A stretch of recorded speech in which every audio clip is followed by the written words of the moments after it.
रामपुर गांव के किनारे मिट्टी की खुशबू और खेतों के बीच एक पुराना ढाबा था, रामू का ढाबा। वहाँ का खाना सादा था लेकिन दिल से बनाया जाता था। लोग कहते थे रामू के ढाबे की रोटी में माँ का प्यार है। अरे मोहन, आज फिर 2 परांठे ज्यादा खा गया ना तू। क्या करूं भाई, तेरे हाथ की खुशबू ही अलग है।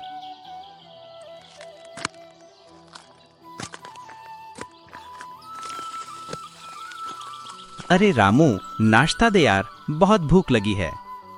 हाँ रमेश, अभी देता हूँ।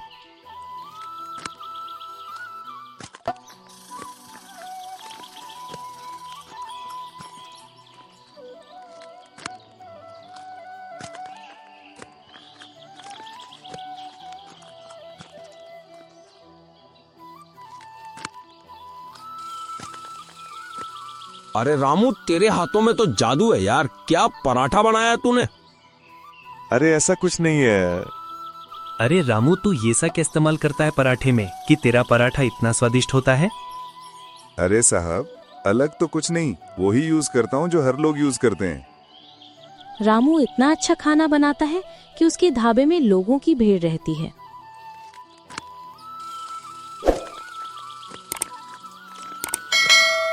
बेटा, ग्राहक आ रहे हैं या तू सब फ्री में खिला देगा?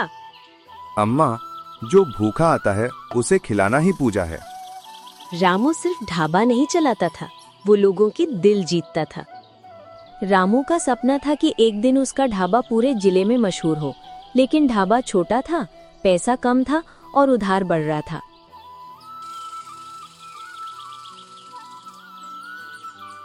अम्मा, सोच रहा हूँ ढाबे में नया बोर्ड लगवा दूं, रामू स्पेशल थाली। बेटा, सोच तो बड़ी रखता है, पर जेब में है क्या? भाई, थोड़ा नया स्वाद डालना। पुलाव या पनीर की सब्जी का स्वाद डाल देंगे तो लोगों को कुछ अलग लगेगा और उसका ज्यादा सेल होगा। मोहन, स्वाद तो डाल दूं, पर अगर उधारी और बढ़ गई तो क्या करेंगे? बेटा, जो सच्चा काम करता है भगवान उसका साथ देता है।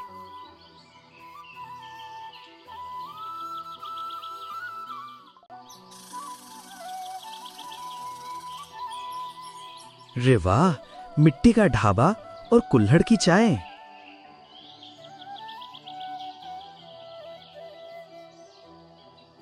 जी साहब, यहाँ चाय में शक्कर नहीं, अपनापन घोला जाता है।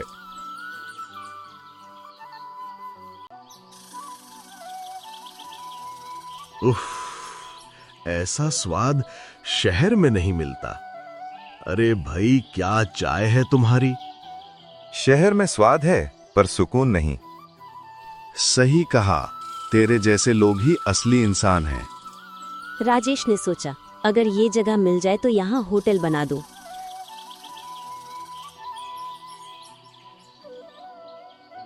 अगले दिन वो फिर ढाबे पर आया, इस बार एक ऑफर लेकर। रामू, तेरा ढाबा खरीदना चाहता हूँ, अच्छा दाम दूंगा। साहब, ये ढाबा मेरे बाबूजी की याद है, बेच नहीं सकता। ये मेरे बाबूजी का आशीर्वाद है मेरे लिए, मैं इसे नहीं बेचूंगा।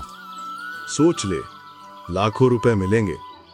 तूने अब तक इस ढाबे से जितना नहीं कमाया, उससे कई ज्यादा दे रहा हूं। रुपए से ढाबा बन सकता है, लेकिन इज्जत नहीं, इसलिए मैं ये ढाबा नहीं बेचूंगा। मेरा बेटा सही कह रहा है, पैसे से मिट्टी का प्यार नहीं मिलता। हम ढाबा नहीं बेचेंगे। एक रात रामपुर में भयंकर तूफान आया, पेड़ गिरे, खेत डूबे और ढाबा पूरी तरह गिर गया। रामू टूट गया, उसके सपने भी मलबे में दब गए। अम्मा, सब खत्म हो गया, सब। बेटा, हिम्मत हारने वाला रामू नहीं है, हिम्मत मत हारो, ढाबा फिर से बन जाएगा। भाई, मैं तेरे साथ हूँ, हम दोनों मिलकर ढाबा फिर से खड़ा करते हैं। मोहन, तेरी बात सही है, लेकिन ढाबा फिर से खड़ा करने के लिए पैसा कहाँ से लाएंगे? भगवान तेरी मेहनत देख रहा है, कोई ना कोई रास्ता खुद बनेगा। राजेश फिर से आया, लेकिन इस बार उसके चेहरे पर लालच नहीं, सम्मान था। उसने देखा रामू खुद ढाबे की ईंटें उठा रहा है। रामू तो फिर से ढाबा बना रहा है। जी साहब, जब तक सांस है उम्मीद भी है। रामू, मुझे तेरी हिम्मत देखकर अच्छा लगा। क्यों साहब?